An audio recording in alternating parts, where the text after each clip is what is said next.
The Prime Ministers of Australia and India sign a deal bringing the two countries closer together. Woolworths moves to bypass Mastercard and Visa when paying for groceries. And the COVID pandemic might be over, but globally it's still killing one person every 4 minutes. It's Thursday, the 25th of May, 2023. Welcome to Fear and Greed, Australia's most popular business podcast. I'm Michael Thompson, and good morning, Sean Aylmer. Good morning, Michael. Sean, after the show, you have an interview coming up today with Blair Comley, the leader of EY's Net Zero Centre. This is a really interesting topic. Yeah, it sure is. It's about the opportunity for Australia in a renewable world. So opportunity for clean, low carbon, heavy industry, green steel, lithium, copper, nickel, other new economy minerals, metals and rare earths. We talk to Blair, who used to run a federal department, about where the opportunities are for Australia and what needs to be done so we can take those opportunities. Very topical for what's going on right now. Yeah, and as you say, he was the former head of the Federal Department of Climate Change and Energy Efficiency, so he knows this stuff so well. It is definitely worth a listen. It's coming up a little bit later on, but the main story this morning, Sean, Indian Prime Minister Narendra Modi and Prime Minister Anthony Albanese have signed a new migration and labour mobility partnership and agreed to work together on green hydrogen technology, bringing the two nations closer. Yeah, so given India is, it's the sixth largest economy in the world now, and it's heading towards becoming the third largest economy behind the US and China, certainly makes plenty of economic sense for Australia to get closer to India. The Labour Mobility Agreement will encourage the movement of students, graduates and professionals between the countries and offer greater recognition of qualifications obtained in each country. Mr. Modi said the two countries could work together to make a free, open, rules-based and prosperous Indo-Pacific. He added, and I quote, "In the language of cricket, our ties have entered the T20 mode." Not quite sure what that means, really, but they are a cricket-mad country. T20 is huge over there. Some of the Australians at the moment are doing very well over there, Cameron Green. And is T20 good or not? Well, I suppose so. I mean, you know what the problem with using kind of a cricket analogy in Australia for this is that, you get probably half the country that would understand. T20 mode, I'm sure, maybe it just means it's getting kind of faster and more exciting. Maybe. Anyway, Modi said the mobility partnership will strengthen the people-to-people links between the countries, opening doors for businesses. He looks forward to seeing more investment in India. So a very, very big deal yesterday. What did Prime Minister Anthony Albanese say about the deal? Did he use any cricket analogies? No, he didn't, not surprisingly. Mr. Albanese thanked Mr. Modi for the friendship we've established between ourselves as well as between our nations and declared Australia's Indian community a very important part of our vibrant multicultural democracy. Albanese, who visited India in March, said he was looking forward to returning to the country in September for the G20 leaders meeting. Now, a couple of comments there. The first one is that India as a democracy is not like Australia as a democracy. It certainly has closer ties to many countries that we have lesser ties to, Russia being the prime example there. Indeed, it hasn't actually spoken much of the invasion of Ukraine. So India is very different to these other allies. The other thing I'd say is Albanese, I suppose to most people's surprise, has become a real global statesman over the past year. He's pushed Australia closer to Pacific nations. That was the first thing he did. He signed the Quad deal with the US, Japan and India. He's mended fences with France. He's working on a free trade deal with Europe. He's overseeing the implementation of the UK free trade deal. And critically, he's helping warm up relations between Beijing and Canberra, which of course has meant coal and timber exports have recommenced. I don't think many of us 12 months ago would have thought that Prime Minister Anthony Albanese would have been the global statesman he is. No, I think he, particularly in opposition, he had a reputation as a very good domestic politician and kind of very true to a lot of the Labor values, but kind of untested on the global stage and to some extent. I think a lot of people would have been surprised. Sean, very quick pop quiz before we move on from this. I've been pondering this. You mentioned that India will soon become the third largest economy in the world, and it is currently the sixth. Yeah. Oh dear. Yes. Go on. What's in between there? US, China, Japan, Germany, UK. I think that's the order. They're certainly the top 5, and I'm fairly sure that's the order. Oh, well played. How about that for on the spot? Australia's 13th. Oh, okay. That's not too bad. Look at us go. We're clearly entering T20 mode. We are. All right, moving on. How did local markets perform yesterday, Sean? The S&P ASX 200 closed down more than 0.5% to 7,214 points. Materials, healthcare and technology stocks led the way lower, while the energy sector outperformed. The banks were generally flat, although Macquarie Group retraced all of Tuesday's rise, falling 2% yesterday. The iron ore stocks underperformed. More on that shortly. Other notables include CSL, which was down 3.5%, and Xero, which dropped 1.6%. Santos was among the best of the large caps, anyway, up more than 1%. Bit of corporate news around Michael. Webjet posted a statutory profit of $14.5 million for the 12 months to the end of March. We wouldn't normally make a big thing of that, but given it lost $82 million the previous year, that's a pretty good post-COVID turnaround for the travel company. The company reckons that holidaymakers will maintain spending in coming months, and even if the economy slows, it'll still be okay because of holidaymakers. It also expects to grow market share in the business travel market. Its share price jumped more than 4%. Universal Store shares tumbled 6% after the fashion retailer warned of tougher economic conditions and a softness in spending by younger consumers. Of course, younger consumers, the key demographic for Universal Store. The group said it's on track to deliver record sales and strong growth in earnings for fiscal 2023. But obviously, the comments about things getting tougher triggered the share price slump. And, Michael, there's more turmoil at Bubs, the infant formula maker. Its chief financial officer, Iris Wren, resigned yesterday for domestic reasons. 2 weeks ago, the chief executive, Christy Carr, left the business and executive chair, Dennis Lin, was demoted. Its share price dropped another 5% yesterday. Geez, plenty happening. Big day in corporate news. What about international markets? What's going on there? Well, the negotiations around lifting the US debt ceiling by the end of the month, allowing the government of the world's largest economy to pay its bills, continues to scare investors. That's keeping a lid on big moves in global equity and fixed income markets, though most global equity markets are probably lower generally. Iron ore prices are interesting. They fell for the 5th straight session. They're now at a 6-month low on the back of disappointment about China's peak construction season. Singapore iron ore futures were down about 2.6% yesterday to $97.35 US, of course, per tonne. That takes total losses in the past week to about 10%. That's really hit the big miners here. Fortescue Metals closed down nearly 4% lower yesterday. BHP was off 2.4%. Rio was down 2%. Otherwise, not a lot going on in commodity markets, and the Aussie dollar, Michael, has slipped below 66 US cents. Okay, we'll be back in a moment with the rest of the day's business news.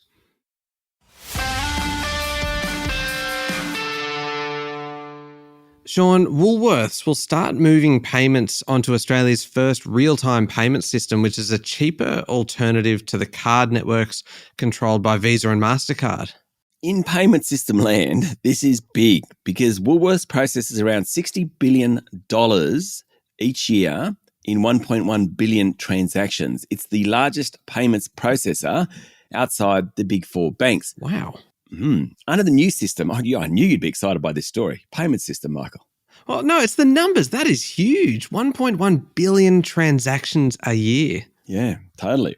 Now, under this new system, Woolies will be able to effectively access customers' accounts and take money straight out without going via one of the big card providers like Amex or Visa or Mastercard. According to the Financial Review, customers will have an option to link their bank account directly to Woolworths app using what's known as Pay2. Now, Pay2 is a platform built by the banks. They've been building it for a couple of years now.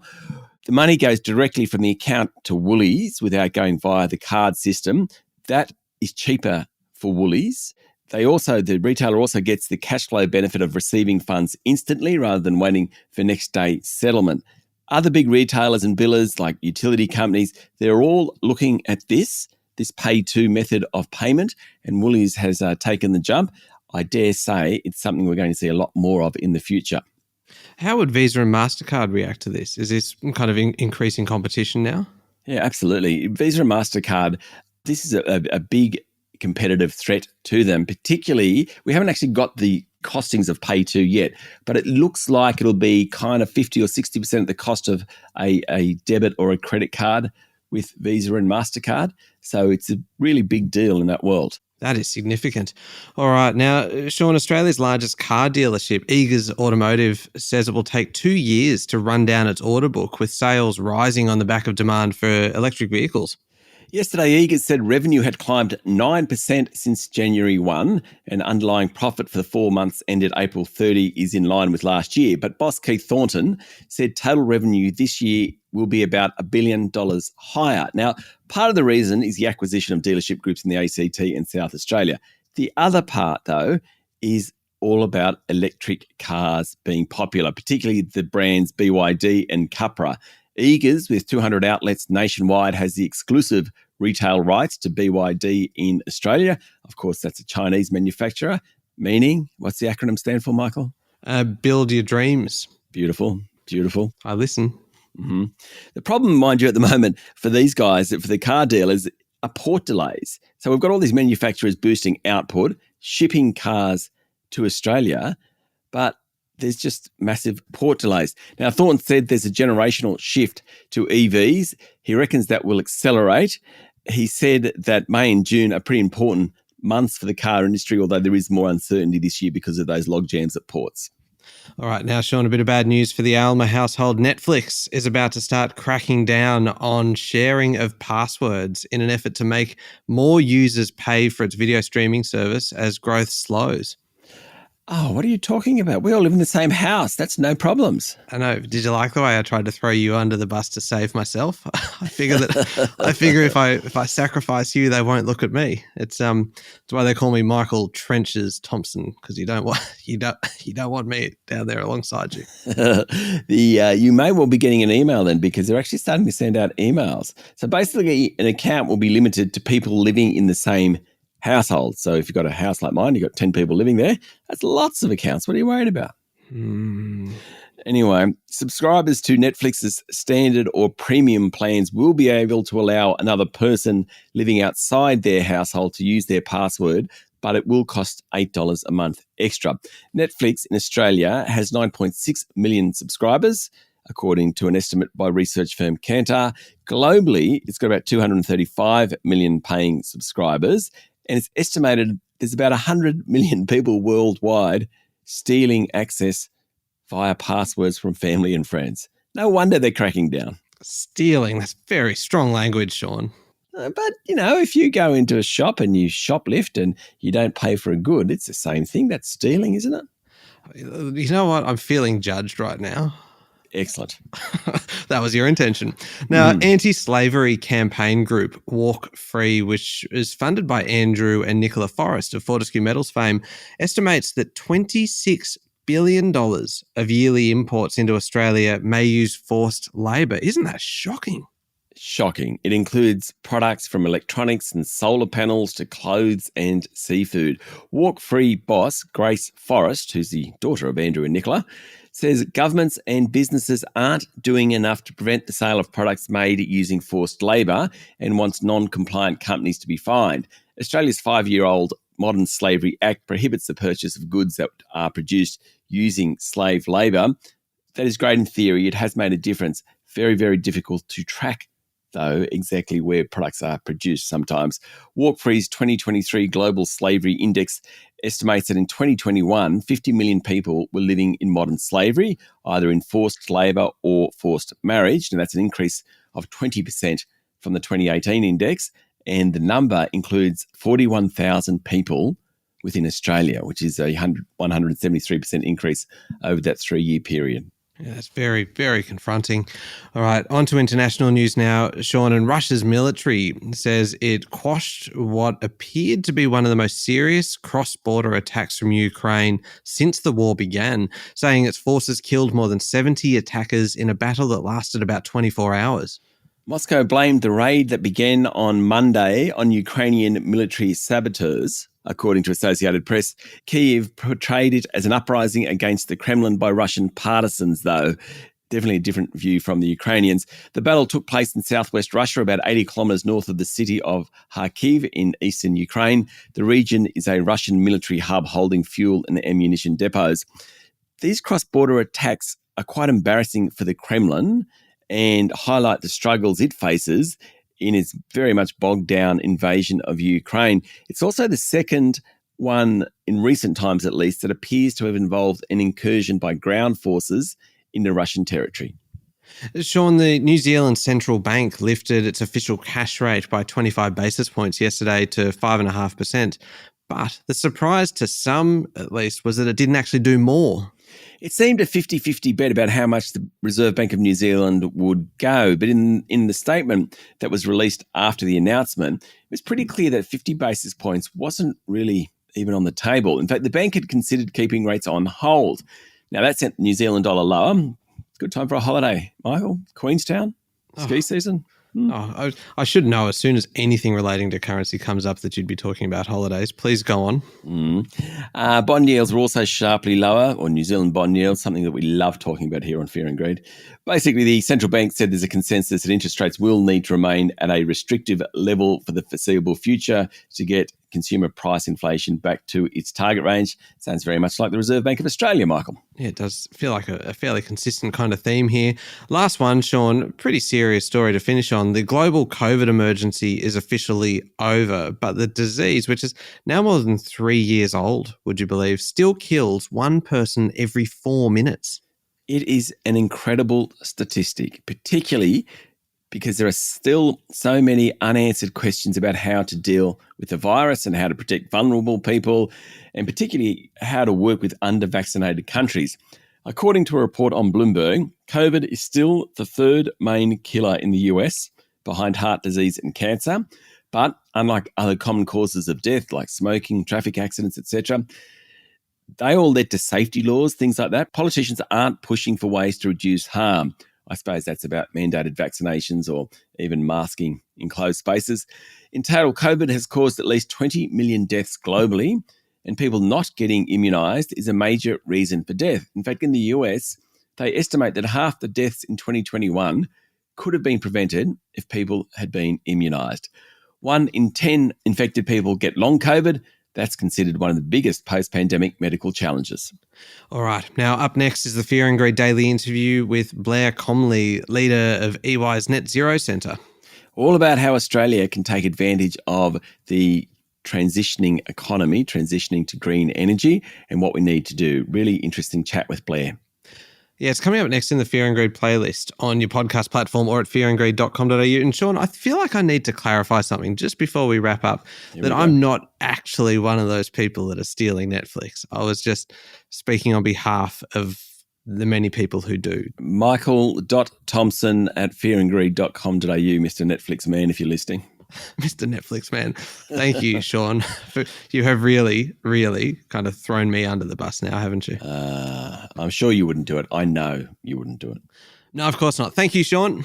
Thank you, Michael. It's Thursday, the 25th of May, 2023. Make sure you're following the podcast and join us online on LinkedIn, Instagram, Twitter, and Facebook, and stay up to date on all the business news with Alexa and your Amazon Echo smart speaker. Simply say, Alexa, play the Fear and Greed podcast to catch the latest episode, and you can grab yours now at amazon.com.au. I'm Michael Thompson, and that was Fear and Greed. Have a great day.